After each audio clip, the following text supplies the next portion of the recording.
street. Their loving English feet walked all over us. And every single night when me da would come home tight, he'd invite the neighbours out with this chorus. Come on, shibboleth and tans, come out and fight me like a man. Show your wife how you won medals down in Flanders. Tell her how the IRA made you run like hell away from the green and lovely lanes of Killishandra.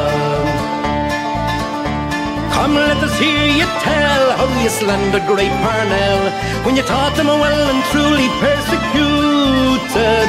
What are the sneers and jeers that you loudly let us hear when our leaders of 16 were executed?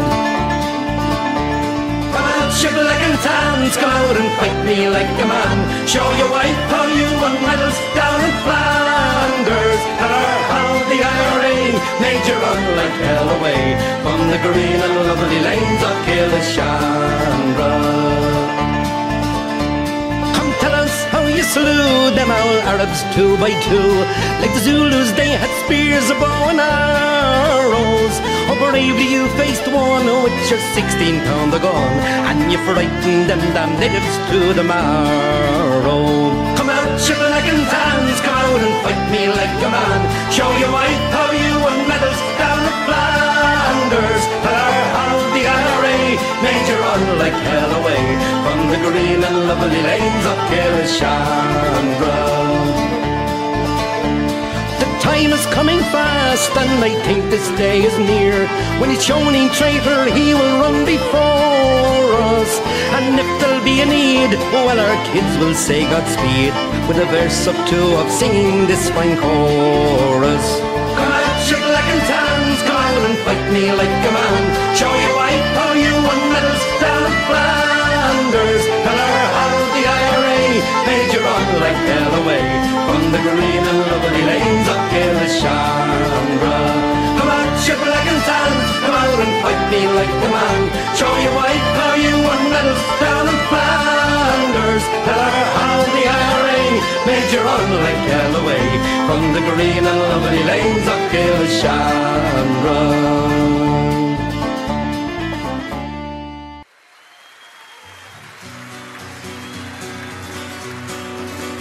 It was down the glen one Easter morn, the city fair rode I. There armed lines of marching men in squadrons passed by. No pipe did hum nor battle drum did sound this rat-tat-too, but the Angelus bell or the Liffey swell rang out in the foggy view. Right proudly high over Dublin town they hung out the flag of war. 'Twas better to die neath an Irish sky than at Silver. And from the plains of royal mead strong men came hurrying through, while Britannia's hound with their long-range guns sailed in by the foggy view. It was England bound, our wild geese go, that small nations might be free, but their lonely graves are by Sula's wave, the fringe of the great North Sea.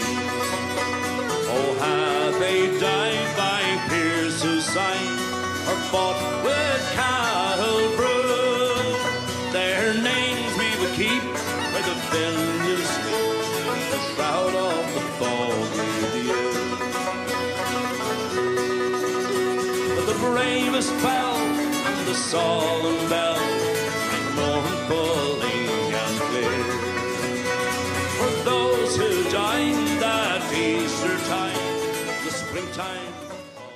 Vuelta junto con Arma por los lugares de memoria del barrio, por los elementos de memoria.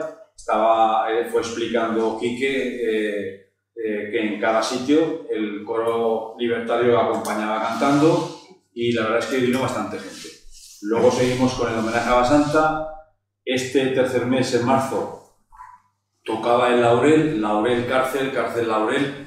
Entonces hago las veces de presentación y de introducción del tema recordando el Laurel, y luego pues hablará el compañero Félix Matute y David Zubico de su experiencia personal en torno a la cárcel.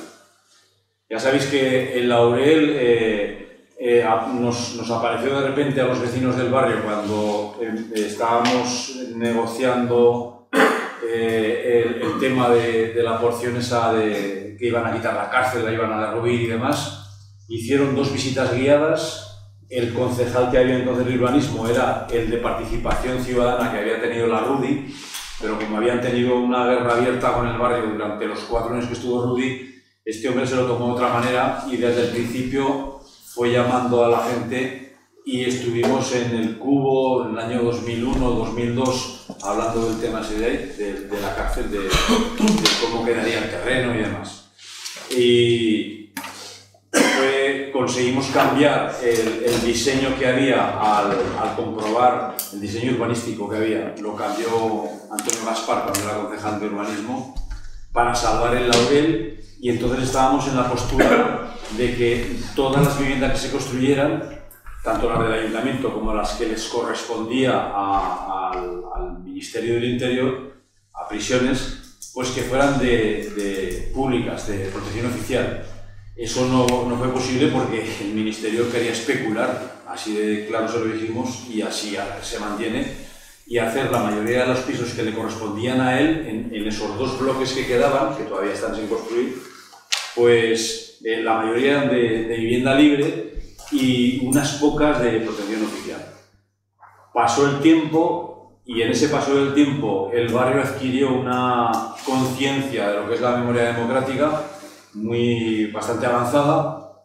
Puede que seamos el único barrio que, yo qué sé, puede que hasta de España, que hayamos avanzado tanto en este sentido. Hemos conseguido que se reconozca la ruta de la memoria del barrio de Torrero, se llama concretamente Torrero Espacio de Memoria, y allí también está el Laurel. Entonces ya sabéis que con el paso del tiempo fuimos abandonando la idea de que construyeran ahí, dijimos que no se construyera, que el Laurel en torno al Laurel tenía que haber una placica con un anfiteatro, que las viviendas se permutaran el terreno para que se construyeran en otro lado y que eso lo dejaran sin construir, para que fuera como una prolongación de lo que es un espacio de memoria como es la cárcel y como es el tema del Laurel. El Laurel se secó y ahora han aprovechado para volver otra vez al dibujo inicial de urbanismo que había desde el principio. Y ahora estamos en esas, ¿no? Que el Ministerio, a pesar de haberlo intentado varias veces, 5 o 6 veces, el tema de vender los terrenos para edificar no lo ha conseguido. En el 2008 empezó esa carrera que inició el Ministerio, que no ha podido vender el terreno para edificar, debido a la burbuja inmobiliaria. Todavía sigue así, y ahora han conseguido que el Ayuntamiento apruebe otra vez la vuelta a lo que es lo inicial, el diseño inicial. Entonces, lo que hemos hecho nosotros ha sido unas alegaciones, y en base precisamente a que en todo ese recorrido y concienciación de memoria histórica, de memoria democrática, pues se haya reconocido también el Laurel dentro de esa ruta. A ver cómo, no sé, la justicia también es impredecible, ¿no? Y más aquí en España, que la verdad es que cogea mucho del lado derecho. Entonces no sé qué va a pasar, pero en teoría todo lo que está reconocido como dentro de lo que es ley de la memoria histórica tiene una protección, ¿no? Una figura de protección. Como aquí sabemos que se derogó, pero se ha revuelto el gobierno central para decir que está en contra de esa derogación y está me figuro que está en el Supremo el tema, pues ya veremos a ver en qué termina todo esto. Nosotros tenemos esperanzas de que esa figura de protección se reconozca y la plaza del Laurel, o sea, no se construya, y ahí se vuelva a hacer, o se vuelve a plantar otro laurel, si es posible un chito de los que recogimos entonces, como ya hicimos en el 2018, que se plantó, si os acordáis, un laurel, hicimos una fiesta, pero alguien los mochó, lo rompió y ahí ha quedado. Eso es un lugar que está muy mal, que hay que dignificar, y nosotros querríamos que eso siguiera siendo espacio de memoria. Y entonces, pues yo al comentario doy paso a los compañeros de mesa para que ellos mismos nos digan, se presenten y hablen de lo que quieran. Empiezo yo, ¿no? Hola, buenos días. Soy Félix Matute. Creo que seguramente me conoceréis bastantes porque ya di otra charla aquí mismo no hace mucho tiempo. Y bueno, agradeceros la presencia en un día un poco difícil esta mañana, ¿no? Con muchas actividades y más tiempo. Bueno, en relación con el laurel, claro, pensando un poco, es de los pocos recuerdos agradables que hay de la estancia en la cárcel, ¿no? El laurel estaba en el patio de enfermería, un patio pequeño, un sitio amable dentro de lo que cabía la cárcel, y donde, bueno, sobre todo, luego os relataré un poco mis 3 pasos por la cárcel, las 3 veces.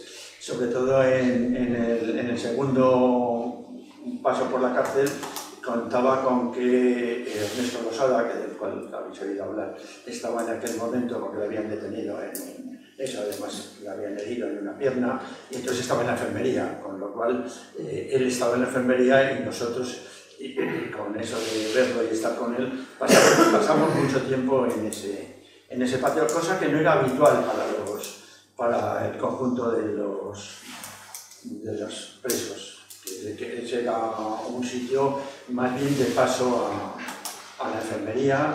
Bueno, en el caso también en el tercer paso, que había pocos políticos, también nos dejaban de vez en cuando estar allá, o sea que he tenido más estancia al lado del laurel y en el patio aquel, para hacer gimnasia, para hacer carreras alrededor. Era muy pequeño, pero bueno, corríamos alrededor.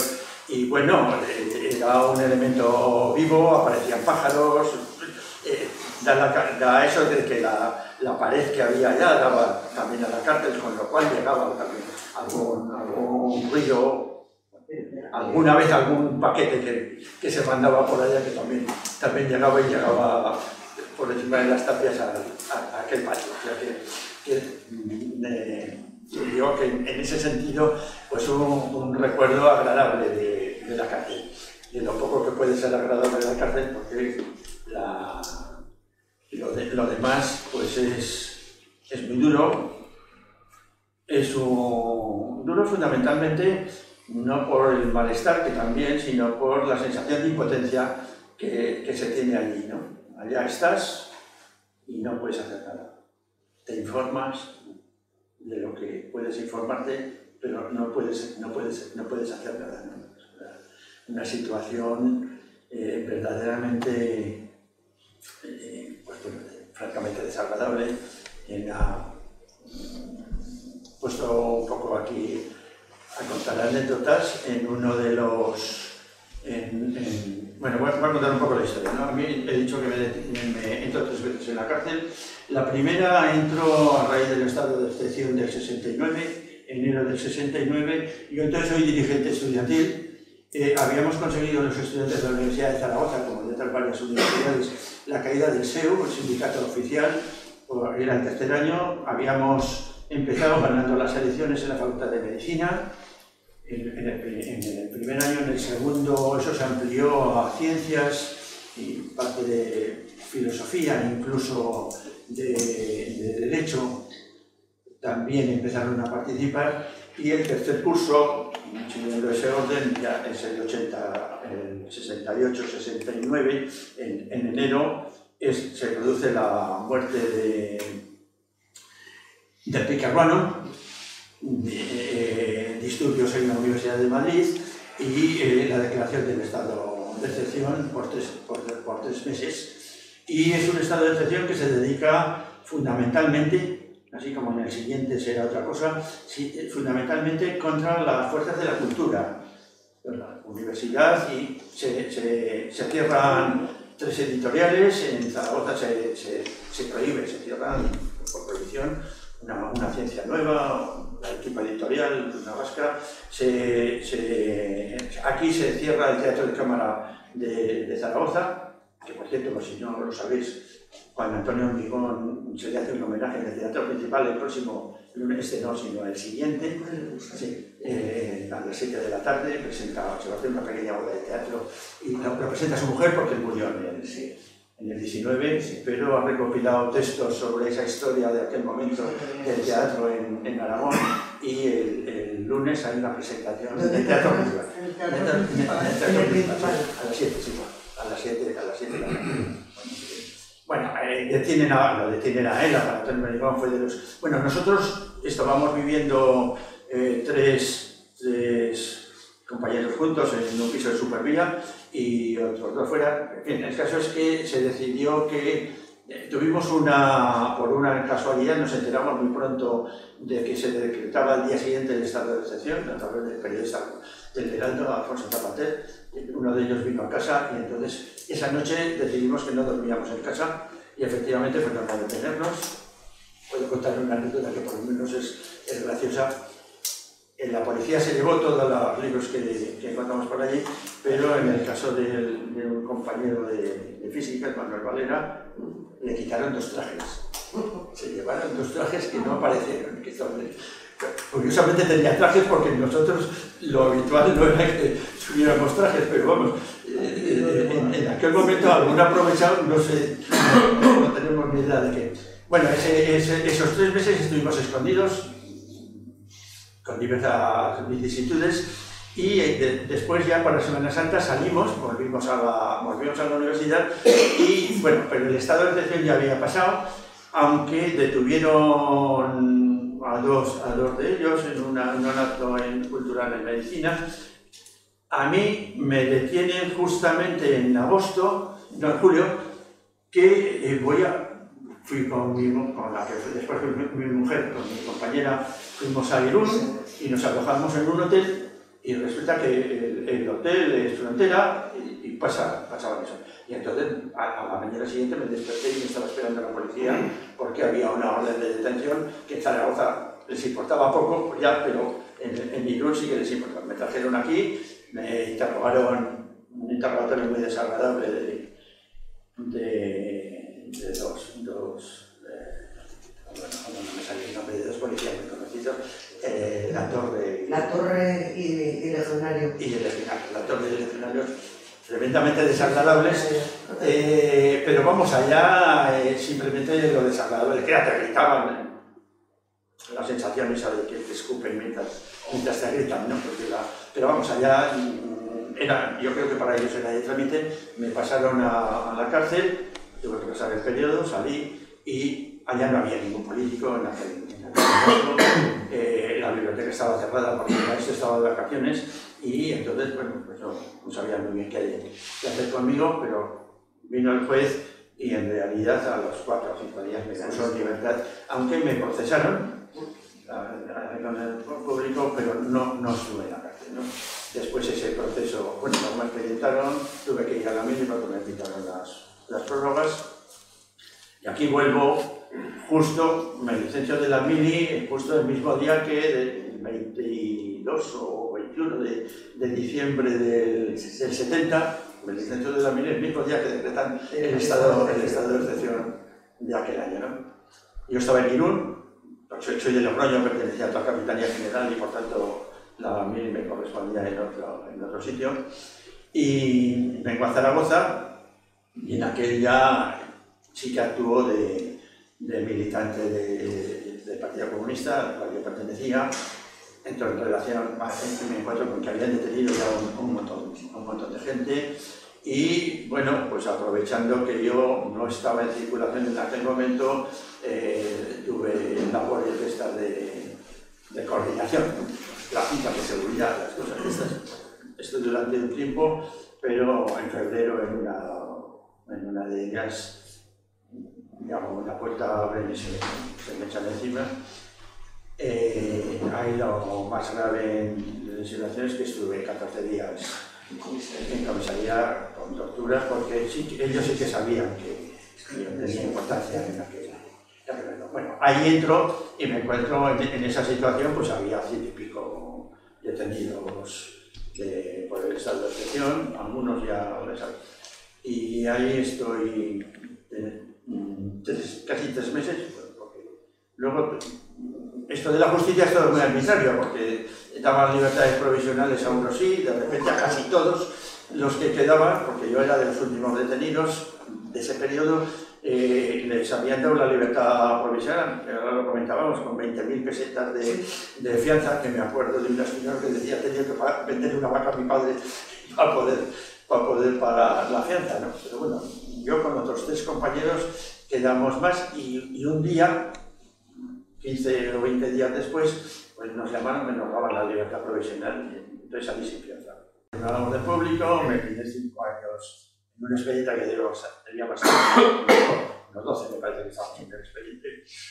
Y bueno, la siguiente vez que entro ya es en el 73 para cumplir condena. Me condenan a 1 año, pero en ese momento hubo aquella historia de Matesa. Y hay una cosa que conocimos como el indulto Matesa, que en concreto para mí la condena se me reduce a la mitad, que eran 6 meses, lo cual me permitió cumplirla en Zaragoza, porque si no, aquí no se cumplían, me hubieran mandado a otra cárcel, pero como ya había cumplido 2 y pico, entonces estuve aquí los 4 meses correspondientes en ese periodo. En ese periodo también sí que había políticos, pero no había muchos, ¿no?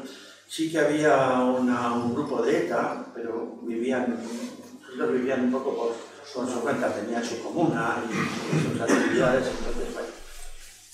Ahí estuve un periodo, eso sí que me permitió conocer la cárcel de dentro, bueno, pues de repente en la celda empezabas a ver gritos y, bueno, alguien de los funcionarios le estaban pegando de arriba para abajo.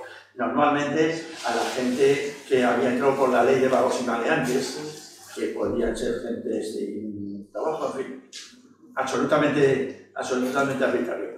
En general a los políticos pues nos trataban con cierto miramiento, ¿no? Pero bueno, al final.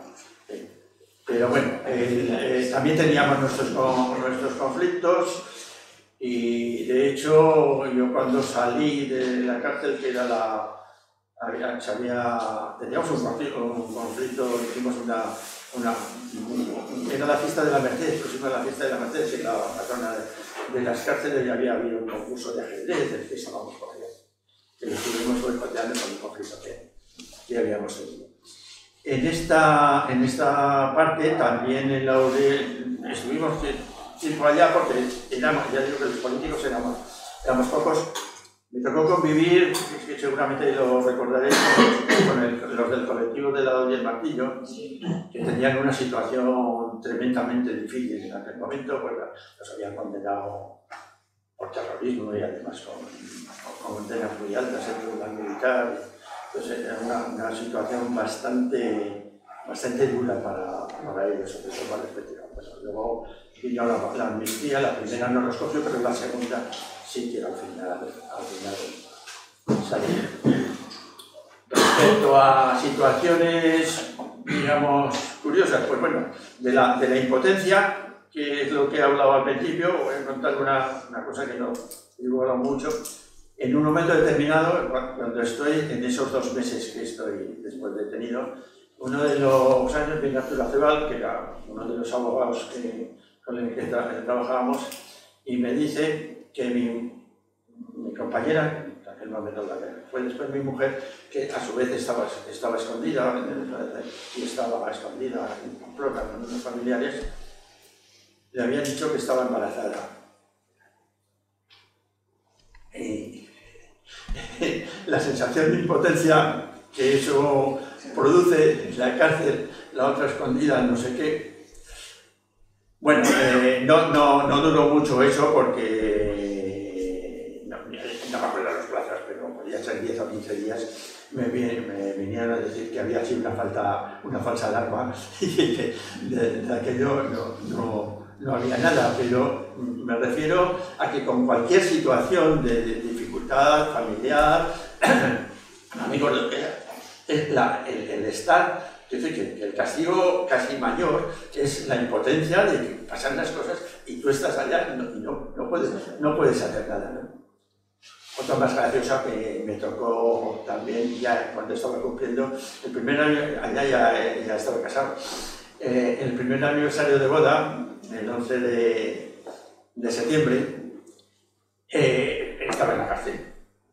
Y entonces solicité un pase especial para eso y entonces efectivamente la dejaron pasar. El estado era una mesa cuadrada, así, cuadrada. Yo, Saraya y el funcionario aquí. Te podías tocar las manos, en fin, no mucho más. Hablar así muy... Bueno, estábamos casados, llevábamos un año casados, que tampoco era... Y en un momento determinado, en aquel momento era fumador, y entonces me había comprado un puro, el puro para un portagas grande que había encontrado, y en un momento determinado me dice, bueno, se dirige al funcionario y le dice, ¿le puedo dar este puro? Y el otro le contesta, dice, no, gracias, que no fumo.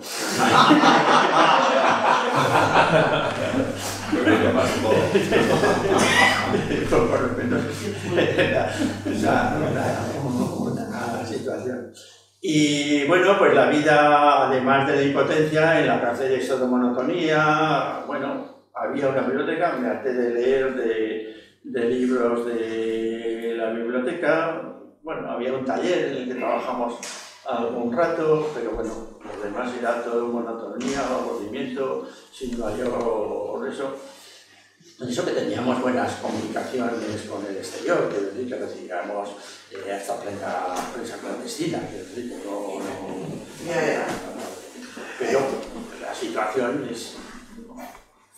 Bueno, y en todo caso, pues después el siguiente, eso si hay alguna cosa que pueda interesar, pues ya. Bueno, yo soy David Ubico. Nosotros estuvimos, bueno, yo estuve 2 veces en la cárcel, una en el 75 y otra en el 76. En el 75 fue una detención muy ligada al trabajo que se estaba haciendo dentro de las comisiones obreras de copar el sindicato vertical.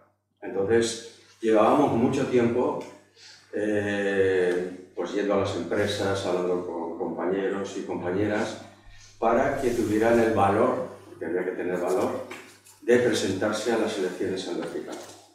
Entonces, bueno, hicimos un trabajo militante, de empresa por empresa, de entrar en los autobuses de las empresas grandes cuando iban a trabajar, una labor que quizás se pueda asemejar a la labor militante comunista que nosotros teníamos en aquel tiempo, ¿no?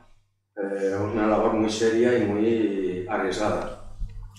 Entramos en la cárcel en el año 75, después de aquella, si os acordáis, los de aquel tiempo, de una primera huelga general del metal que hubo, muy importante, luego hubo otra, pero la primera fue muy importante porque fue el resultado de la lucha obrera, la coordinación de las comisiones en aquel tiempo de los distintos polígonos y barrios, y recuerdo perfectamente que en esa primera huelga general los trabajadores venían en manifestación de distintos barrios y de distintos polígonos. Fue un acontecimiento muy importante, seguramente de las huelgas importantes que ha habido. Hombre, en aquel tiempo tenemos que tener en cuenta que era raro el día que no había una empresa en huelga. Era raro el día. Acababa una, empezaba otra, o varias a la vez. Por lo tanto, y no solamente de empresas grandes, yo recuerdo ahora mismo la empresa Trox, que tenía 100 y pico trabajadores, que estuvo 3 meses en huelga y había que echarle narices para que una empresa pequeñita aguantara. ¿Y cómo aguantó? Pues con la solidaridad de los barrios, de la clase obrera en los distintos sitios y de todo el movimiento popular que acompaña la huelga. Pero no solamente eso, es que hubo huelgas generales hasta en los porteros de las casas. Sí. Hubo una huelga general de los porteros de las casas. Pero es que hubo huelga general en el textil, en la construcción, en la madera. Creo que todos los grandes gremios tuvieron una huelga general. Y en aquel tiempo las huelgas generales no se pedían a delegación de gobierno, se convocaban y punto. Con el total riesgo que tenías, pues, de detención, por supuesto. Quiero recordar que un día en Las Fuentes estábamos repartiendo hojas para no sé qué, ahora no recuerdo para qué repartíamos hojas, y de pronto en una esquina sale un policía municipal que se quería ganar no sé, que se quería ganar, y nos pegó un tiro al aire para intimidar. No nos pegó directamente, sino lo hizo al aire. O sea que la situación en aquel tiempo tenía un riesgo importante. La clandestinidad total Bueno, yo en aquel tiempo, yo empecé en comisiones obreras en el año 69, lo recuerdo muy bien, y empecé a participar en las coordinadoras que se hacían en aquel tiempo. Luego formamos, cuando entré en Picolín, la primera comisión obrera que se formó allí. Y las comisiones obreras en aquel tiempo no tenían nada que ver con el concepto que tenemos ahora. Las comisiones obreras de aquel tiempo eran los luchadores de cada empresa que se organizaban y se coordinaban con otros luchadores de otras empresas. En Picolín había comunistas, anarquistas, cristianos y de nada. Y ahí está, y eso era la comisión obrera. ¿Qué era la comisión? La gente luchadora de la empresa. Te juntabas para ver la situación en cada momento, de las secciones. Allí en Picolín, por ejemplo, se convocó una huelga por los tiempos en la sección de ingleses, que era donde yo estaba. Y yo tenía 18 años en aquel tiempo. Bueno, pues fue una huelga preparada, hablando uno con uno, para parar contra la imposición de un aumento en la producción que no estábamos de acuerdo. Eso era normal, pero era muy arriesgado. Bueno, de hecho, yo recuerdo perfectamente que con 18 años te llama el Alfonso Solans, el bestia analfabeto, padre del que luego es Solans, y un crío con 18 años, porque era un crío, pues me temblaban las piernas porque tenía todo el Consejo de Administración acusándome de haber instigado la huelga, ¿no? Es decir, que era una situación muy difícil para moverte en las empresas. Luego la segunda detención fue en el año 76, fue una detención que ellos llamaban, o que podemos llamar preventiva. Hubo, creo que 100 y pico detenidos en el año 76, de distintos sitios, y en la primera teníamos una petición fiscal de 7 años y pico de condena, pero claro, al morir Franco tuvimos que salir. Y en la segunda, el movimiento popular en aquel tiempo era un movimiento que ojalá lo tuviéramos en los tiempos y que necesitamos en estos tiempos. Recuerdo que tenía una petición de 150.000 euros para salir de la cárcel, y en aquel momento me lo pagó a mí Emilio Gastón. Emilio Gastón, todos lo conocéis. Pesetas, sí. Pesetas. Pero eran muchas. En aquel tiempo era una barbaridad que yo no podíamos pagar. Pero había gente como Emilio Gastón, había muchos más que aportaban el dinero, luego se lo devolvías, pero gracias a eso pues salí otra vez de la cárcel a los 15 días, ¿no? La situación, antes de la situación en la cárcel, a mí me gustaría hablar de una cosa. Hay que poner en contexto las detenciones en aquel tiempo, en contexto. Seguramente el movimiento obrero en el Estado español era uno de los más potentes movimientos obreros que había en toda Europa, pero sin dudarlo. Con toda la precariedad que había, era un movimiento obrero combativo de clase, sociopolítico, que se mezclaba el tema laboral sindical pues con los derechos democráticos, con la amnistía, con el derecho a asamblea, sociopolítico. Es decir, no era meramente un movimiento sindical, sino que siempre se ligaba con la necesidad de las libertades democráticas. Y en torno a las libertades democráticas, pues giraba un poco toda la lucha del movimiento obrero. Naturalmente, cuando tú tienes un movimiento obrero tan potente que es capaz de convocar huelgas generales en sectores concretos, el sistema capitalista simplemente tiembla o lo tiene muy en cuenta. Y hay que tener en cuenta que en aquel momento la lucha obrera había condicionado de tal manera el entorno político, que yo recuerdo perfectamente que hicieron unas entrevistas a miles de personas y el 70% estaba por abolir en contra de la monarquía y por la república. Entonces, claro, cuando tú tienes un movimiento obrero tan potente, que está en la calle continuamente, el movimiento popular arropa toda esa lucha cultural. Los que tenéis años sabéis perfectamente la importancia que tuvo el movimiento cultural en aquel tiempo por parte del Partido Comunista en aquel tiempo. Muy importante, muy importante. No solamente allí, sino en los barrios y tal. Yo no militaba ya en aquel tiempo en el Partido Comunista, pero la historia hay que reconocer todo el trabajo en aquel tiempo. Fue muy importante. Claro, cuando tú tienes un movimiento obrero tan potente que puede poner en cuestión el sistema, hay que acabar con él, como sea.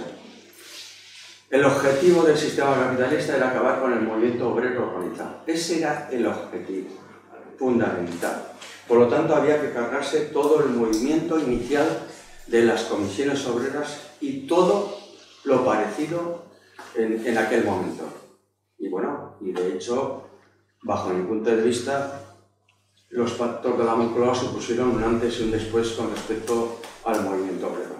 Los pactos de la Moncloa supusieron la firma del pacto por encima de la fuerza obrera, de la movilización, y priorizar solo la negociación y no la negociación y la movilización.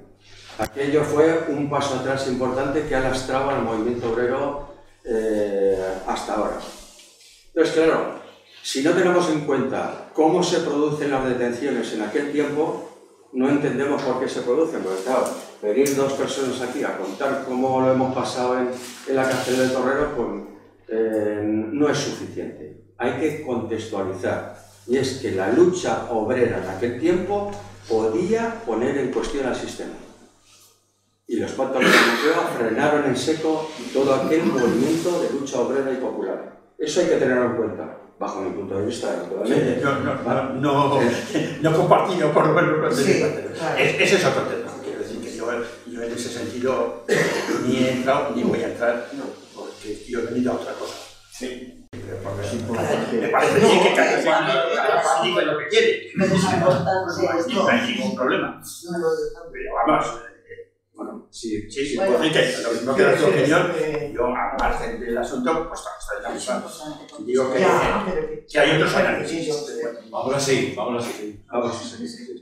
Venga, adelante, que nos parece interesante. Bueno,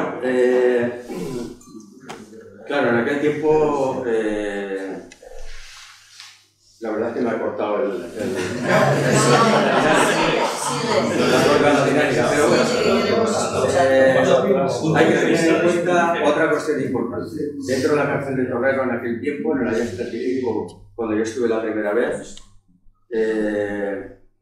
había que saber lo que había dentro. Y dentro había 100 y pico presos de ETA, en aquel tiempo, cuando yo entré la primera vez. 100 y pico presos de ETA, 20 y tantos del PC, Y nosotros, que en la primera detención que hubo en el Pignatelli, que fue la famosa detención del Pignatelli, pues entramos 40 y tantos. 40 y tantos que era gente relacionada con el movimiento obrero, estudiantil y de maestros. No era reuniones de un partido, no, era el movimiento obrero que se reunía para lo mismo exactamente. No sabíamos que en ese tiempo, en la primera detención, 40 y tantos maestros estaban reuniendo en la sala de al lado de nosotros. Nosotros estábamos reunidos 21 empresas para presentar enlaces sindicales, que se llamaban en aquel tiempo. La situación dentro de la cárcel fue muy dura, pero peor fueron los 9 días de detención en comisaría, donde fueron palizas continuas por la mañana, por la tarde, levantarte por la noche. Y no solamente levantarte por la noche, sino que esto ya lo conté una vez aquí, levantarte a las 2 de la mañana, llevarte a los Pinares de Venecia, no sabía ni siquiera la hora que era, y me tenían que llevar a que yo les dijera el escondite de la propaganda del PT en aquel tiempo, que yo estaba en el PT en aquel tiempo. Naturalmente los camaradas estaban avisados, habían sacado la propaganda de un agujero que había al lado de un pino, que es un agujero que cuando pasas por ahí lo ves, hay un agujero, y cuando quitaron unas ramas de delante y no había nada, pues el policía, ahora no me acuerdo cuál, no era ni el alemán ni el famoso alemán, sino otro, no me acuerdo cómo se llamaba, sacó una pistola y dijo: hijo de puta, te voy a pegar los tiros aquí. El nene, el niño. No fue el nene, fue otro, no me acuerdo exactamente quién era. Bueno, esta era la situación, que había detenidos en comisaría. Entonces, para nosotros fue una liberación ir a Torrero. Una liberación. Ir a Torrero con un compañero con el pie roto y los demás con todo el cuerpo lleno de... pues fue una liberación. La verdad es que cuando llegamos a Torrero nos reímos al vernos, ¿no? Porque eso era lo... Y la situación dentro, tengo que decir que gracias a la solidaridad en aquel momento inicial muy importante de las mujeres democráticas, en aquel tiempo, un recuerdo especial para esas mujeres que recogían ropa, comida, llevaban la comida, porque era una mierda de comida la que te daban dentro.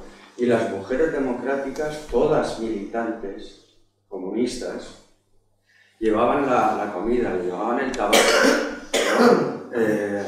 todo. Y no solamente hacían eso, sino que en mi caso, que no éramos de la misma organización en aquel momento, fueron a mi casa a Huesca a decirles a mis padres mi situación dentro de la cárcel. Y la policía secreta, brigada político-social, las seguía detrás con un coche. Y ellas fueron a Huesca con el coche de la policía detrás. Es decir, el movimiento democrático de mujeres en aquel tiempo fue un referente total, debería ser un referente total. Habría que recordar los nombres de aquellas mujeres, porque eran 7 o 8 mujeres, eran más, fundamentalmente 7 o 8 mujeres, todas madres de militantes comunistas en aquel tiempo, diría que eran militantes comunistas en aquel tiempo. Por lo tanto, sí que habría que hacer un recuerdo. Yo no me acuerdo de los nombres de todas las mujeres de aquel tiempo, pero seguramente tú te puedes acordar, y habría que hacer un recuento del papel que jugaron. El papel que jugaron fue absolutamente altruista, nada sectario, fue un referente. Es agradecer. Eso era la solidaridad del pueblo, en realidad es la solidaridad del pueblo organizado con la gente que estaba en la cárcel. Entonces, bueno, para nosotros fue una liberación, y nada más que entramos en contacto con la gente fundamentalmente del PC y también la gente de ETA. Cada uno tenía su espacio, su forma de llevarles comida y tal, y nosotros en ese tiempo hicimos lo que creímos conveniente. Como había un montón de maestros detenidos, nada más llegar allí se organizó toda una serie de actividades de una manera organizada. Primero a nivel de deportes, hacíamos gimnasia por la mañana, todo organizado, y los maestros empezaron a dar clases a los analfabetos que había dentro de la cárcel. Y hubo una conexión total, tengo que decir que eso fue una experiencia importante, porque la gente que estaba como presos comunes era una gente, cuidado, que no era lo que nos sacan por las películas, era gente del pueblo, era gente del barrio de Torrero, miseria pura, con unas situaciones personales ¿cómo no había que ayudar? Eso era el resultado del fascismo en los barrios. Entonces, bueno, tuvimos una relación muy buena con ellos. En concreto lo recuerdo ahora mismo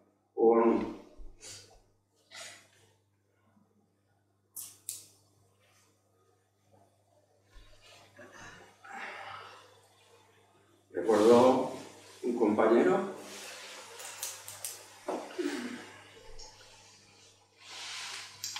que se llamaba,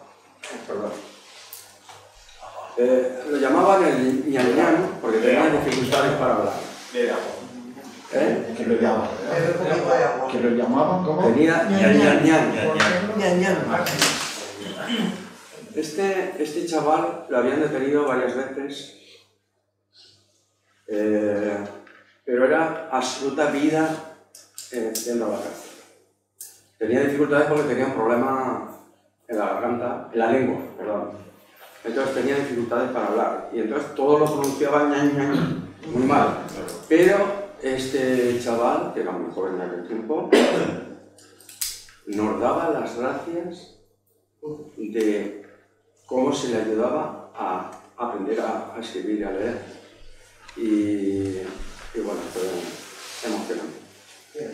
Por lo tanto, la mayoría de los que había allí presos eran presos del fascismo. No eran solamente presos políticos. Bueno, prefiero casi descansar y... ¿vale?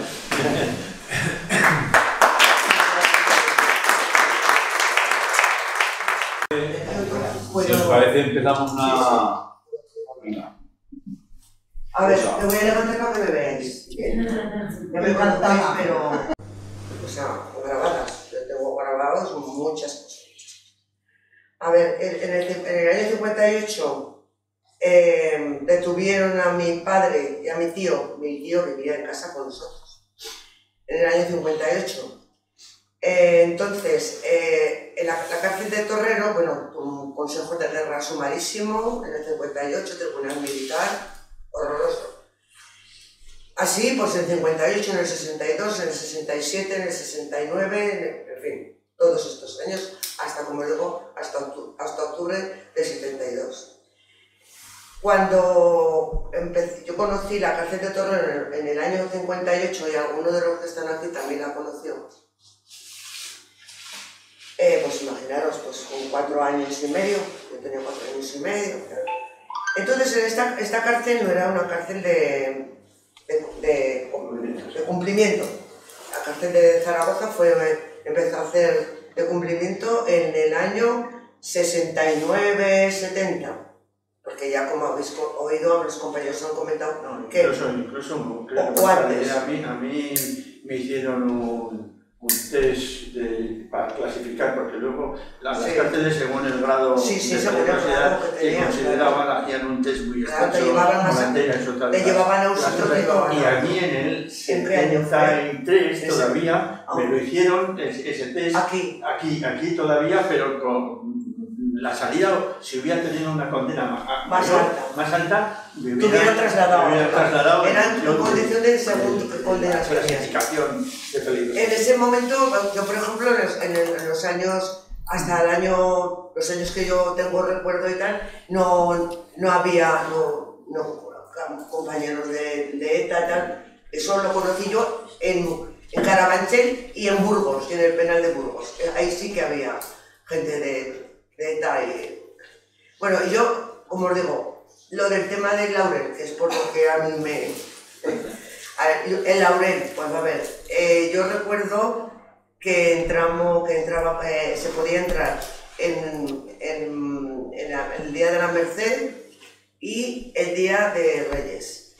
En ese tiempo, claro, como no era cárcel de cumplimiento, es verdad que cuando los llevaban a Madrid al juicio, aquí estaban, yo tengo conocimiento de que aquí fueron periodos de 4, 5 meses, hasta, no eran periodos largos, eran, vamos, largos, lo que imaginaron, bueno, periodos cortos, pero muchos periodos.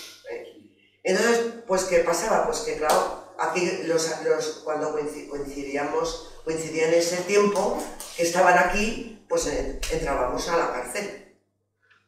Y yo la recuerdo perfectamente. Y recuerdo el patio de la enfermería y recuerdo perfectamente la red. Entonces, ¿qué pasaba? Entrábamos, pues yo tenía entonces 5 años, 5 y algo. Y bueno, ¿cómo entrábamos? Pues entrábamos ahí, por los paquetes que metíamos en la cárcel eran bolsas que hacían las mujeres para meter la comida con una tablilla, ponían el nombre del preso y los comunicábamos 2 veces a la semana, una entre semana y luego el domingo.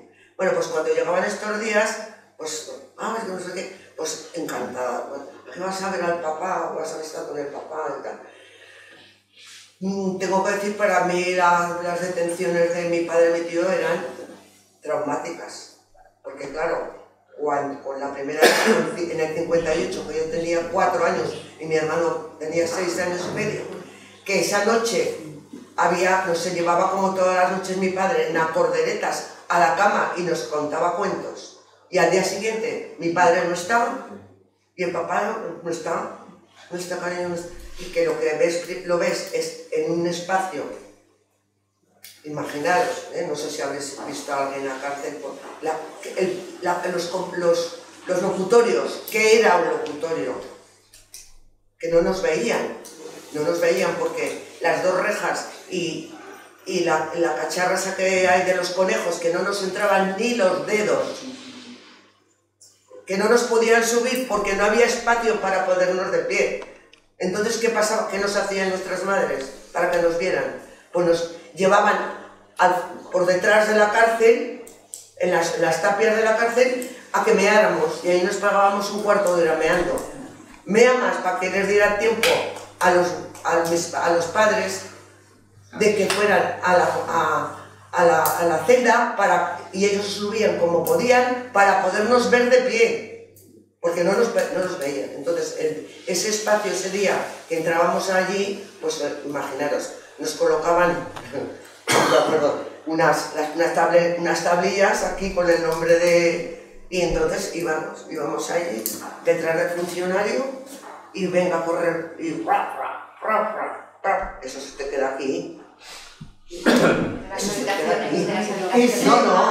Para entrar a la cárcel, las puertas de las cárceles. Ese sonido de la puerta de la cárcel lo tengo yo interiorizado. Entonces, ¿qué decir? Es que fue muy duro, es que lo que han contado los compañeros y yo en mi familia es muy duro.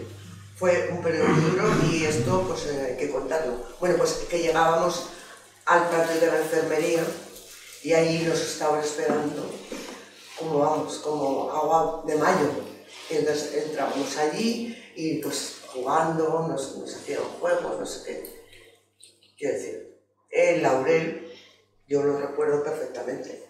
Y el patio es que Es que lo estoy visibilizando, el patio de la enfermería.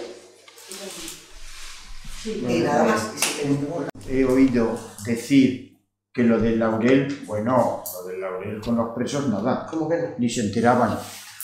Escucha, te lo digo por lo que acabas de decir.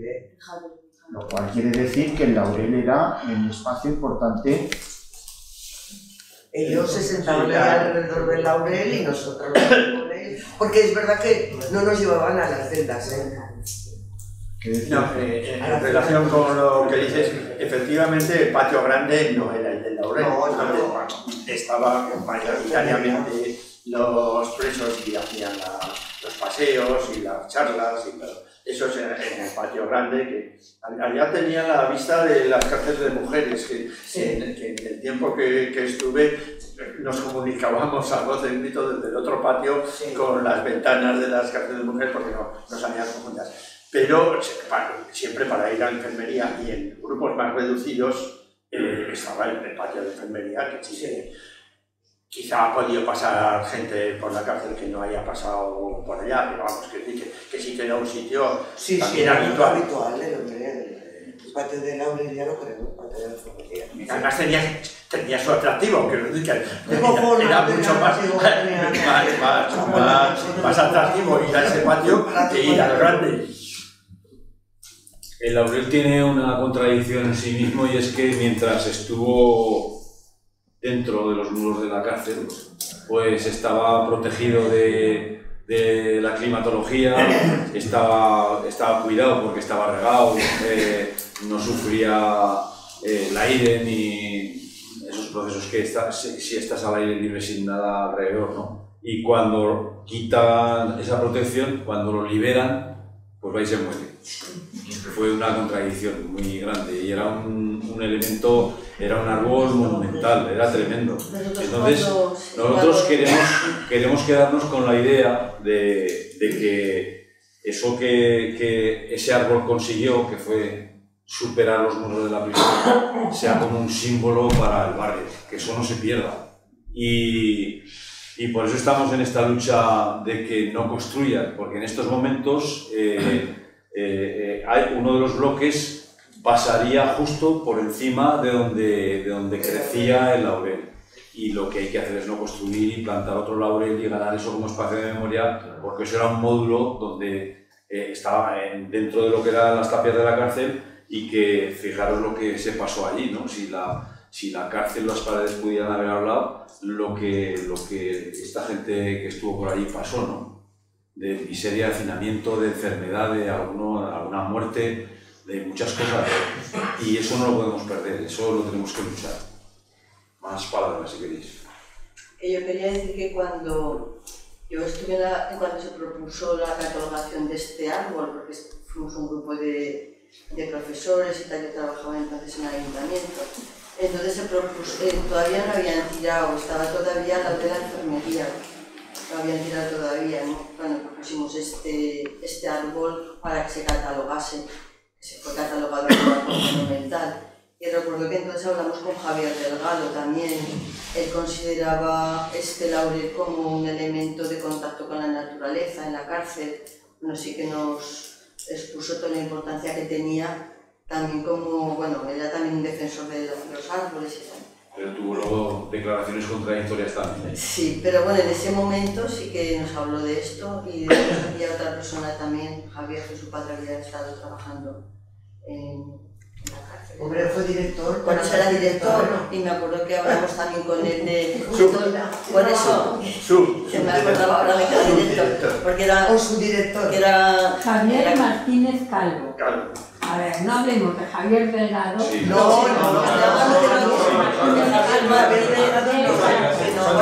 mi hijo era compañero de mi hermana. Ya. Entonces estuvimos Uno hablando. PC y el otro... Sí, estuvimos hablando también con él, o sea, que sí que tenían un conocimiento de que mucha gente que pasaba por allí por la cárcel sí que encontraba en ese árbol como un elemento importante, ¿no? Bueno, era el único árbol que había, que como elemento vivo Era lo único. Que por eso lo único que Biosfera también había en la era cárcel, importante claro. catalogarlo como árbol singular por su valor monumental, pero también por su valor emocional o como lo queramos llamar. Más palabras. Si queréis vosotros responder o decir algo. Sí, Javier Vale. Martín. Su hijo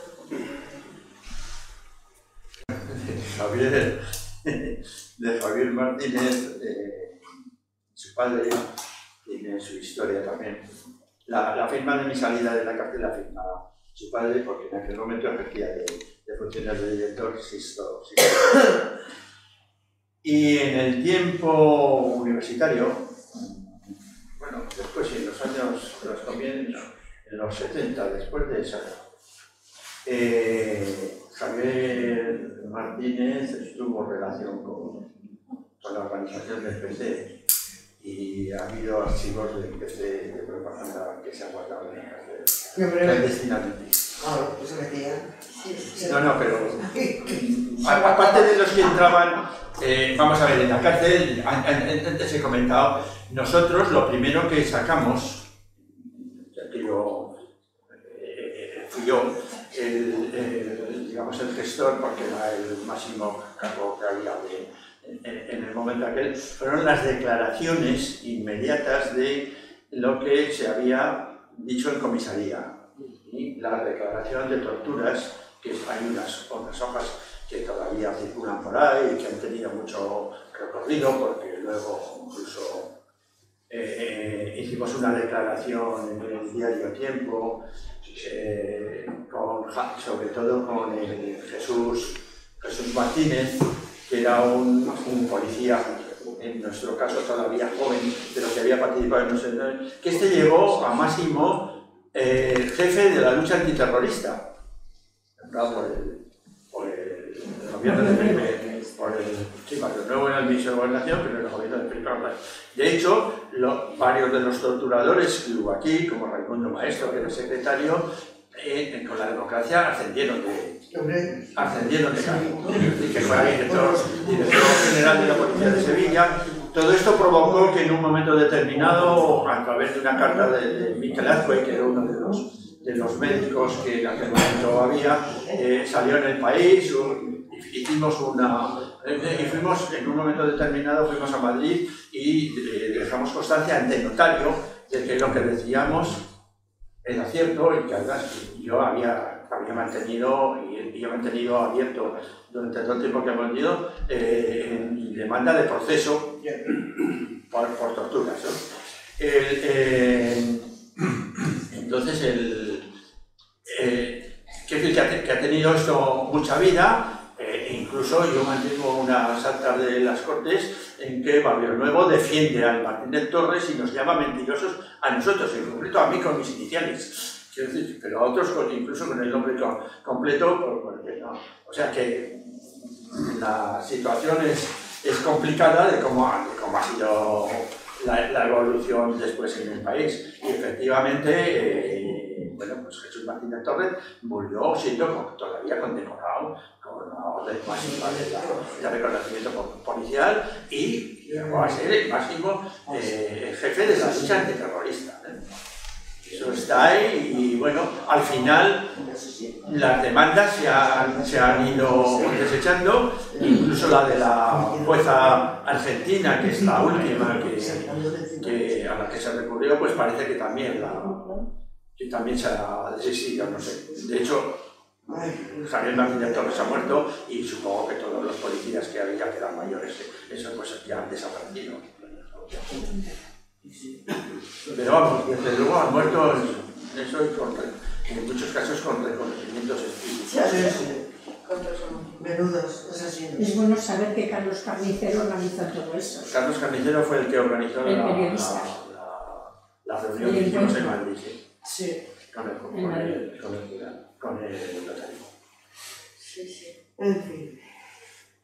Bueno, yo vuelvo a tener... Una pregunta. Sí. ¿Losada a qué te refieres? ¿Es el Ernesto doctor Losada? Sí.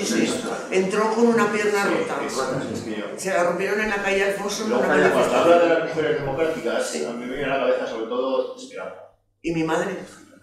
y Adela Fle, y muchas más. Esperanza todavía vive. Vive, sí. La mujer de valor. Y luego sí que veo que el papel hegemónico de toda esta... Concha Reblez era una referencia también. El papel ¿Qué? Concha Reblez, sí, no, por eso digo que muchas. Rosa es más mayor que yo. Pues Era madre de empresarial, pero era... Muchas mujeres. El papel que tuvo el Partido Comunista, el papel que tuvo el Partido Comunista en la lucha contra lo que es el franquismo y esto. Y a mí me sorprende mucho que no me nombré ningún socialista, igual es que no había. Pregunto. Socialista, yo creo que en ninguna puerta de cárceles hemos visto socialistas, exactamente. No había, por lo menos en Aragón. En Aragón no, que se estaban preparando. Ciendo Galván existe desde tiempo. Yo no he otro sitio. El compañero David ha abierto un melón que a lo mejor en su momento del debate es el tema de los bajos, pero podemos hablar de eso. Por favor, si queréis hablar de podemos debatir sobre esto, pero a lo mejor Bueno, yo querría decir una cosa antes de pasar al siguiente. Perdona, un segundo. No, es que era por concretar lo que acaba de decir. Pues Si dilo, quieres. pues dilo, sí. No, me refiero que en el fondo de lo que estabas planteando tú y de lo que plantea Luismi ahora es las contradicciones de un sistema democrático. Cuando has dicho esto, yo me acordaba de mi hermano, se lo estaba diciendo a Monse. Mi hermano trabajó en una empresa de plástico. Y antes de la democracia, como decías, se juntaban unos cuantos de la empresa, decían a la huelga y era la huelga. Viene la democracia y dice, vamos a montar una huelga. Y el jefe les dice, cauces legales, tenéis que presentar la solicitud, que os acepten, no sé qué, y no sé cuántos. Y mi hermano decía, joder, vaya mierda democracia, que nos han jodido. No sé si estoy... Félix ha dicho, habría que discutirlo, y no vamos a entrar a discutir eso, pero se constata que cuando tengan las libertades democráticas, lo mismo que el Laurel se va a tomar por culo, perdón, o sea, pues determinadas luchas y determinadas maneras de hacer en una dictadura, Está claro. ya solo eso. Bueno, pues yo quería decir una cosa. Lo digo porque me parece oportuno con la propuesta que hace Torrero respecto a que el sitio donde ahora está lo que queda sea un referente de memoria democrática, no solamente de poner cosas ahí que recuerden, sino de hacer actividades. Yo vuelvo a reiterar que es muy desconocido, aunque conocido por parte de determinada gente, el papel de las mujeres democráticas, lo vuelvo a decir, en aquel tiempo. Y creo que habría que sacar un listado de toda la gente, de todas las mujeres, estamos hablando de mujeres que no llevaban ninguna actividad, era mera solidaridad con los presos y con las actividades de la lucha por la democracia en aquel tiempo. Por lo tanto, yo os pediría que tuvierais en cuenta ese listado de gente que ha muerto toda la gente ya. Están todas muertas, pero algunas de ellas muy conocidas, entre ellas pues gente muy relacionada con Casas y compañía, ¿no? Entonces sí que os pediría que lo tuvierais en cuenta. Es que ya sabéis que todo esto surge un poco de esa conciencia por el tema de la memoria democrática que en el barrio nos llevó a hacer un informe. Y lo que decimos nosotros informe, es un trabajo de 17 hojas o por ahí, en donde aparecen todos los elementos estos que están relacionados con la memoria del barrio. Y eso lo concebimos como algo dinámico, no que lo que está escrito de ahí se queda ahí y ya está, sino que poco a poco se vaya engordando más. Y esto que estás diciendo tú, que estaría bastante en relación para engordar esta historia. Porque pasa una cosa. Bajo mi punto de vista, la deformación a la que ha llegado el Día de la Mujer Trabajadora, entre comillas, que se ha transformado en algo tan nebuloso y tan abstracto que no sabes, quiero recordar que nace de la lucha de muchas muertes, de la lucha de las mujeres en un momento determinado, se conmemora eso. Las mujeres democráticas son un ejemplo totalmente y reciente. No podemos olvidarlo, no se puede dejar en el olvido el trabajo que hicieron esas mujeres. Porque son la referencia de las mujeres, de la lucha de las mujeres. Y ellas sí que lo tenían claro. Era una lucha con un sentido de clase obrera, naturalmente. Y luego quería decir una cosa, y vuelvo a lo de antes. Las detenciones nuestras, que somos una insignificancia dentro del montón de gente que ha sido detenida y muerta y asesinada, somos una insignificancia. Pero todo lo que se recuerde de aquel tiempo es necesario, porque está muriendo la gente sin tener una transmisión histórica de la lucha.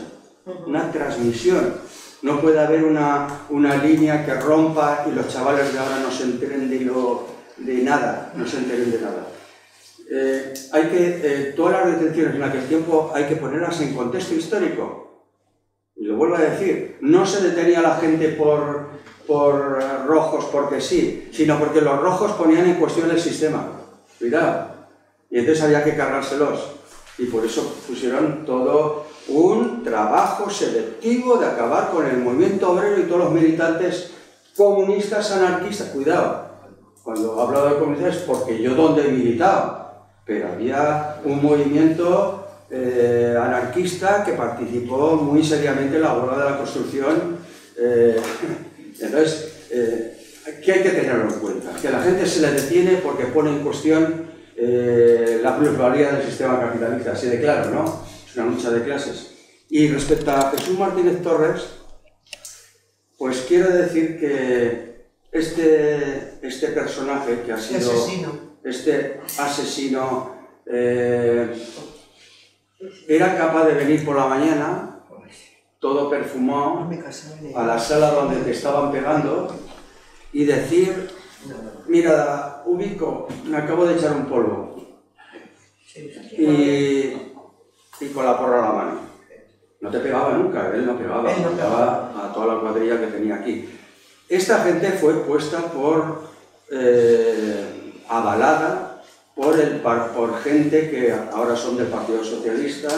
En aquel momento no pintaban nada, pero había que garantizar que la transición fuera garantizada. Por eso aparecieron 300 millones o 200 y pico por casualidad y se llenaron las ciudades locales de la UGT misteriosamente.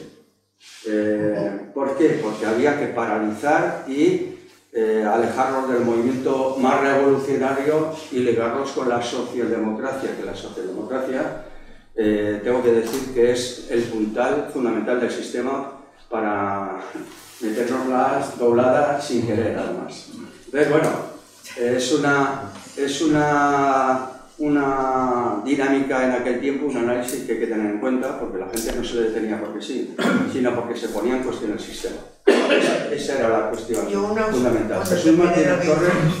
Jesús Martínez Torres fue avalado por el Partido Socialista, defendido públicamente por Barrio Nuevo, y recuerdo perfectamente la carta que yo mandé al país, y que luego hubo un montón, después fue la reunión en Madrid, que yo no pude asistir, un tío defendido por un asesino, defendido por la socialdemocracia. Entonces, bueno, hay que tener en cuenta que este hombre venía del País Vasco, venía de Cataluña, y venía a hacer el papel que había que hacer, y era liquidar todo lo que se movía en el sitio que aparecía. Y así lo hizo. Las detenciones masivas, y estaba la mano de él detrás. Este hombre fue comisario general de información, es decir, el elemento clave muy ligado a todos los elementos fascistas de aquel tiempo. Es el tiempo de Regal. De Regal, sí, el tiempo de Regal. Estamos hablando del tiempo de Regal. Para que os imaginéis la fuerza que tenía este hombre, recuerdo que cuando se mandó la carta, cuando yo mandé la carta al país denunciando que este hombre, porque le ponían una medalla, el rey le ponía una medalla a Jesús Martínez Torres, y yo lo veía en televisión, ¿no? esto. Este hombre, bueno, ha sido un elemento clave, se me ha ido de la cabeza lo que quería decir, pero este hombre ha sido un elemento clave en la represión de la clase trabajadora. Entonces, bueno, que tengamos en cuenta que llegaban tiempos muy duros y que seguramente vamos a volver a ver pues, cosas de este tipo. Yo soy de Zaragoza, es parte del reflejo de la represión y la lucha de Acerinos y la huelga de las mujeres estas de Gijón, que ahora no me acuerdo, parte de la represión que vuelve contra la clase trabajadora. Bueno, chicos, yo creo que... Un puntico. Es que con la última intervención de David, con lo que ha comentado al principio, el tema de, bueno, pues eso, que se les detenía, pues por eso, por luchadores, por tal. Mira, una cosa, os voy a dar un dato solo. Mi padre, cuando en el 50, mi padre era moldeador, mi padre trabajaba en fundiciones especiales, lo que luego fue Euroacero. Mi padre era un muy buen moldeador. Entonces, cuando salió de la cárcel, volvió a fundiciones, porque era todavía fundiciones, a pedir trabajo. Entonces, Entonces, el director, o sea, el jefe de fundiciones especiales, le dijo, mire usted, nosotros puede volver a trabajar, usted es un buen trabajador, lo sabemos perfectamente. Bueno, tengo que decir que, fijaros, las fundiciones especiales, cuando entrabas en la cárcel, claro, lo despedían, y te quedabas en la puta calle a todos niveles, a nivel económico y a nivel de médicos. No teníamos médicos. Vale. Entonces este hombre le dijo, no, nosotros usted puede volver a trabajar, tal cual. Pero, y me acuerdo porque mi padre le dijo, usted le vamos a proponer el puesto de encargado general. Le propusieron volver a trabajar a fundiciones especiales como encargado de la fundición. Porque claro, nosotros no lo podemos tener aquí como... De peón. No, de peón. Como estaba. Porque sabemos perfectamente, así se lo dijeron, porque sabemos que usted no puede estar aquí. Porque vamos, la fundición, sabemos que nos la va a poner patas arriba. La va a poner usted patas arriba. Entonces, usted puede volver a trabajar. Le damos trabajo como encargado. Lo extendieron para... Claro. Venga, vamos a ir terminando. Una pregunta ligada con lo que... ¿Tú eras un buen estudiante en la universidad? Quiero decir... Hasta que me metí en política, sí. Ahora que sí que me has reventado más. Y el tiempo era difícil y llevaba mucho tiempo. No, eso te pasa por preguntar. Bueno, yo acabé 6 años más tarde de lo que me correspondía. Yo tenía que haber acabado el título de matemáticas en el año 68. Y claro, en el primer año que hice, era muy buen estudiante, ya de los 100 y pico que estábamos en un grupo de selectivo, pues fui de los 5 que aprobamos todo el junio.